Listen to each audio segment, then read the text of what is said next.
tugas pendidikan, kewarganegaraan. Bangsa adalah sekelompok individu yang memiliki identitas bersama yang didasarkan pada kesamaan budaya, sejarah, bahasa, dan seringkali agama atau ras. Identitas ini menciptakan rasa kebersamaan dan solidaritas yang kuat di antara anggotanya. Konsep bangsa lebih bersifat sosiologis dan psikologis, karena terkait dengan bagaimana individu-individu dalam kelompok tersebut memandang diri mereka sebagai bagian dari sebuah komunitas yang lebih besar. Misalnya, bangsa Indonesia terdiri dari berbagai suku, agama, dan bahasa, namun memiliki satu kesatuan sebagai orang Indonesia. Bangsa dapat terbentuk melalui berbagai cara, termasuk melalui sejarah perjuangan bersama, mitos asal-usul yang sama, atau pengalaman-pengalaman yang membangun rasa kebersamaan. Identitas bangsa seringkali diperkuat oleh simbol-simbol seperti bendera, lagu kebangsaan, dan peringatan hari nasional. Selain itu, bangsa seringkali memiliki narasi sejarah yang menekankan peristiwa-peristiwa penting yang membentuk dan menguatkan identitas kolektif. Negara. Di sisi lain, ada entitas politik dan hukum yang memiliki kedaulatan atas wilayah geografis tertentu dan penduduk yang tinggal di dalamnya. Negara memiliki struktur pemerintahan yang terorganisir dan diakui, yang bertanggung jawab untuk mengatur dan mengelola urusan publik, serta menerapkan hukum dan kebijakan. Kedaulatan berarti bahwa negara memiliki otoritas tertinggi dalam mengatur urusan dalam negerinya tanpa campur tangan dari pihak luar. Negara terdiri dari berbagai elemen penting, yaitu wilayah, penduduk, pemerintahan, dan kedaulatan. Wilayah negara mencakup daratan, perairan, dan ruang udara yang berada di bawah yurisdiksinya.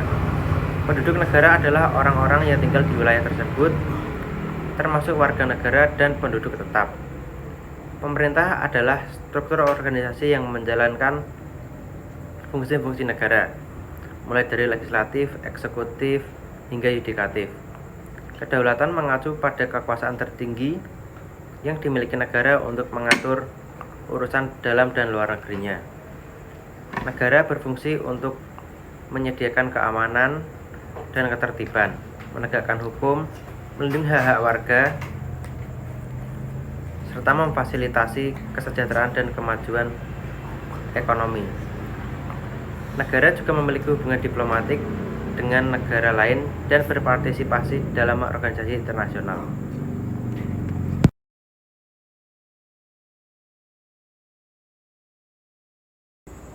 Baik, melanjutkan dari penjelasan-penjelasan teman saya sebelumnya.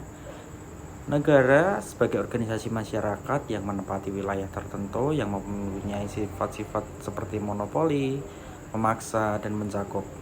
Itu merupakan sifat dari negara itu sendiri. Yang pertama dari sifat negara yaitu ada monopoli. Definisi dari monopoli sendiri, negara memiliki kekuasaan eksklusif dalam mengatur dan mengendalikan berbagai aspek kehidupan masyarakat, termasuk ekonomi, politik, dan hukum, serta keamanan.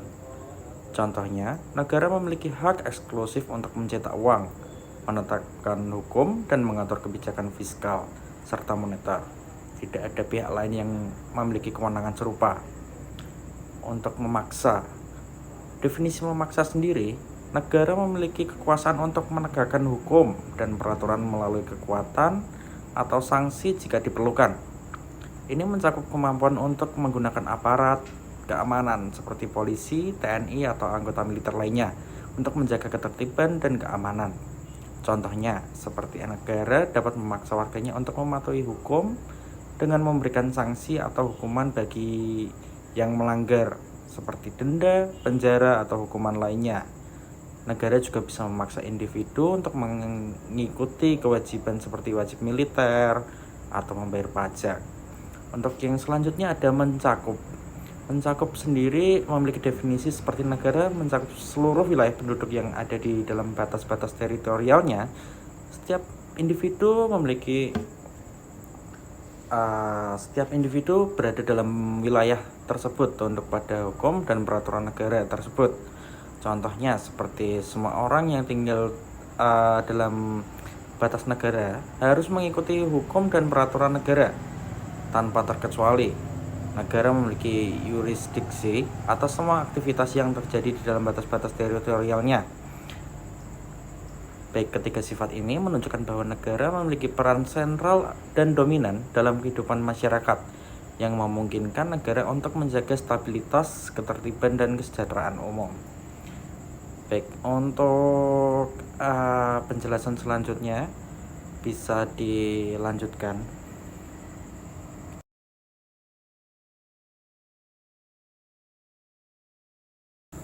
Baik, di sini saya akan menjelaskan unsur-unsur esensial negara. Yang pertama, negara atau penduduk, suatu kelompok manusia yang merupakan suatu kehidupan bersama yang menetap di suatu tempat tertentu. Rakyat atau penduduk adalah kelompok manusia yang hidup bersama dan menetapkan di wilayah tertentu. Mereka memiliki kehidupan bersama dan saling berinteraksi satu sama lain. Yang kedua, wilayah. Apabila penduduk merupakan isi atau subjek dari suatu negara, maka wilayah adalah landasan materi atau landasan fisik negara. Wilayah adalah landasan fisik atau materi bagi suatu negara. Wilayah menjadi tempat tinggal dan ruang hidup bagi penduduk atau rakyat suatu negara.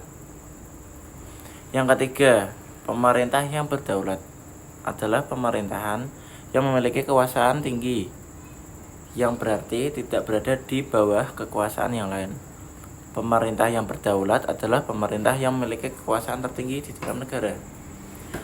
Pemerintah berdaulat tidak berada di bawah kekuasaan lain.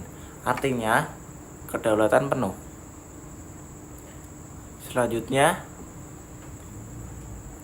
4 terkait hal Indonesia. Yang pertama, Pancasila. Pancasila sebagai falsafah, ideologi, dan dasar negara Republik Indonesia. Pancasila merupakan falsafah, ideologi, dan dasar negara Republik Indonesia. Pancasila menjadi pedoman dan prinsip penyelenggaraan negara dalam kehidupan bangsa. Yang kedua, ada UUD 1945 sebagai landasan konstitusional. UUD 1945 merupakan landasan konstitusional bagi negara Indonesia. UUD 1945 mengatur sistem ketatanegaraan dan tata kelola pemerintah di Indonesia. Yang ketiga, wawasan Nusantara sebagai wawasan nasional. Wawasan Nusantara adalah wawasan nasional Indonesia. Wawasan Nusantara memandang Indonesia sebagai satu kesatuan wilayah, ekonomi, sosial, budaya, dan pertahanan keamanan. Yang keempat, ketahanan nasional sebagai pendekatan konsepsional. Ketahanan nasional adalah pendekatan konsepsional dalam memahami dan mengelola kehidupan berbangsa dan bernegara di Indonesia. Ketahanan negara mencakup aspek ideologi, politik, ekonomi, sosial, budaya, dan pertahanan keamanan. Lalu selesai.